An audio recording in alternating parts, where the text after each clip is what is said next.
Super Bomberman R! I don't think a person on Earth expected this game to exist or come out in the capacity that it did. I mean, it's made by Konami, and we all assumed they were dead, and it's celebrating the 33rd anniversary of Bomberman?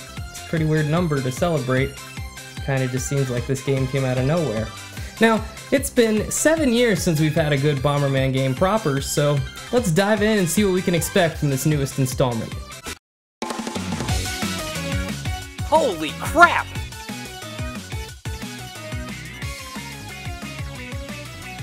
That music just comes jamming in hard. Hopefully the story mode starts up this strong too. Planet Bomber. The home of the Bomberman brothers, 8 righteous robotic lifeforms devoted to keeping the universe a safe place. Day and night, they train diligently. Hey! I told you all to come to today's training. Why weren't any of you there? Diligently. What a foolish question. Why would I need to train when I'm already perfect? Just let me sleep a little longer. Don't worry, I'm ready to fight to defend the universe. So, what is it you want me to blow up? Hang on, that guy definitely needs a new voice. Yeehaw, baby! I'm ready to defend the universe. Yeah. So what is it you need me to blow up? What am I gonna do with these guys? Don't worry, big bro.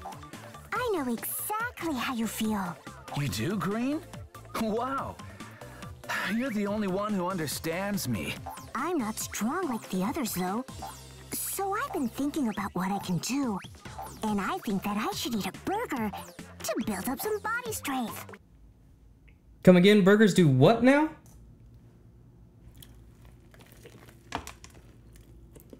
I'm gonna get so ripped. I see. All right. I understand completely. You take this money right here and you eat all the... Wait, what? Day and night, they train, not so diligently, it would seem.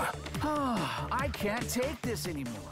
And this cutscene's really long, and they fly off in a ship to fight some bad guys, yeah. The fate of the entire universe rests on your shoulders. Or something like that.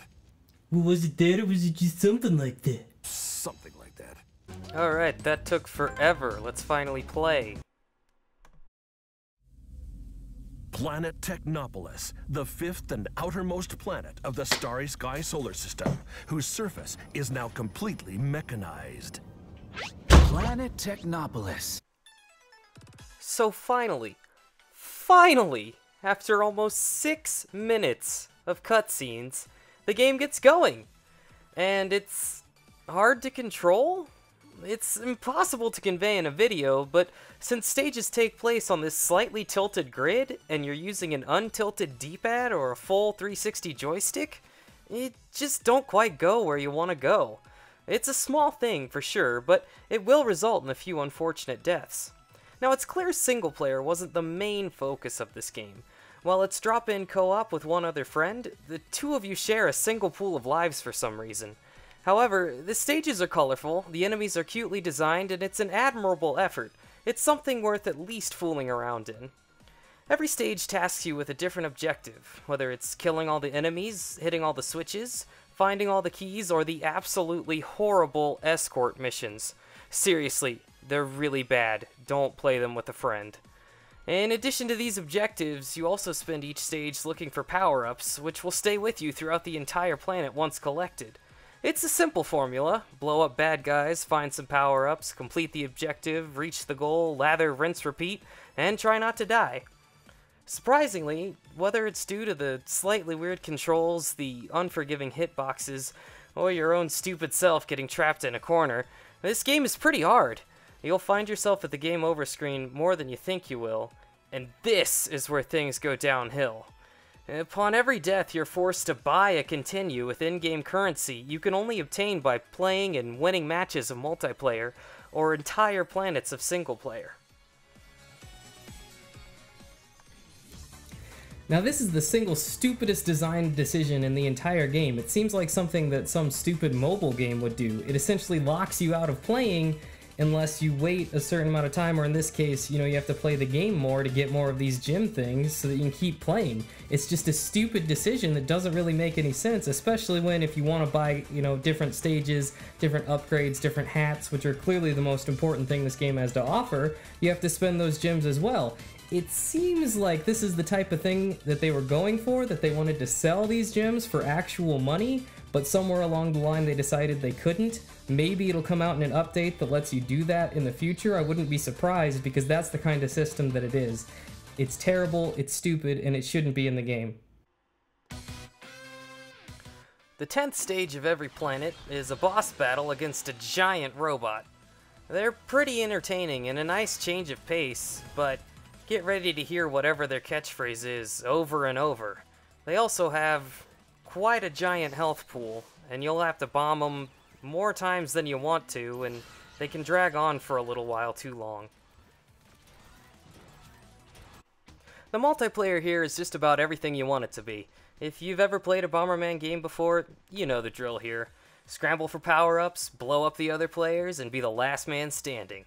Since this game offers up to 8-player battles, this is the go-to mode, where you'll be spending most of your time, and thankfully Bomberman's gameplay is just as appealing as it ever has been. The only strange thing to mention here is the options, more specifically the lack of them. There aren't many stages to choose from right off the bat, unless you buy them with gems, and you can't pick specific items to use in the setup menu. Now, I know it isn't really fair to judge this game based on what isn't in it, but some of my fondest memories were staying up ridiculously late with my friends playing Bomberman Live for the Xbox 360, setting the items to only be dangerous bombs, which were these giant exploding bombs that penetrated all the cover, and trying to stay alive long enough for a costume ball to appear.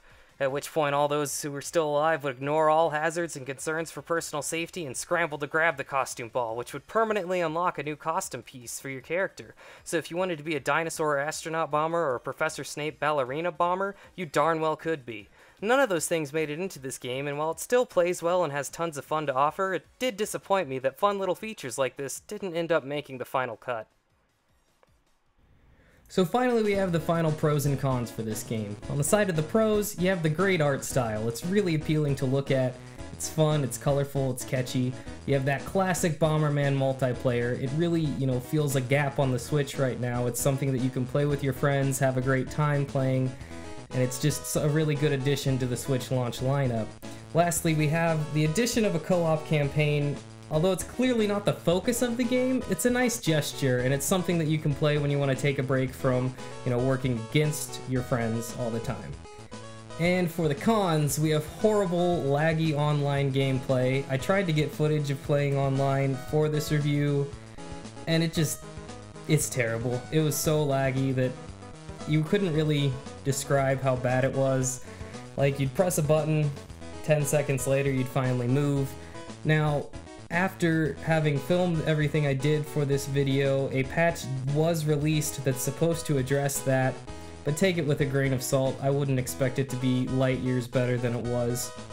We have the horrible, horrible gem system, which just makes no sense in terms of continues in story mode, and also it seems like at some point they're going to try to sell these gems as a microtransaction, which is stupid. And we have the lack of options in the multiplayer, which is really disappointing because other games let you, pick item sets or, had a variety of stages to choose from, and this game just kind of seems to be lacking in that department. So overall, it's a good game, definitely has some flaws, but if your Switch library is limited right now, being that it's the launch of the system and you're looking for something to play with friends, definitely a good thing to pick up.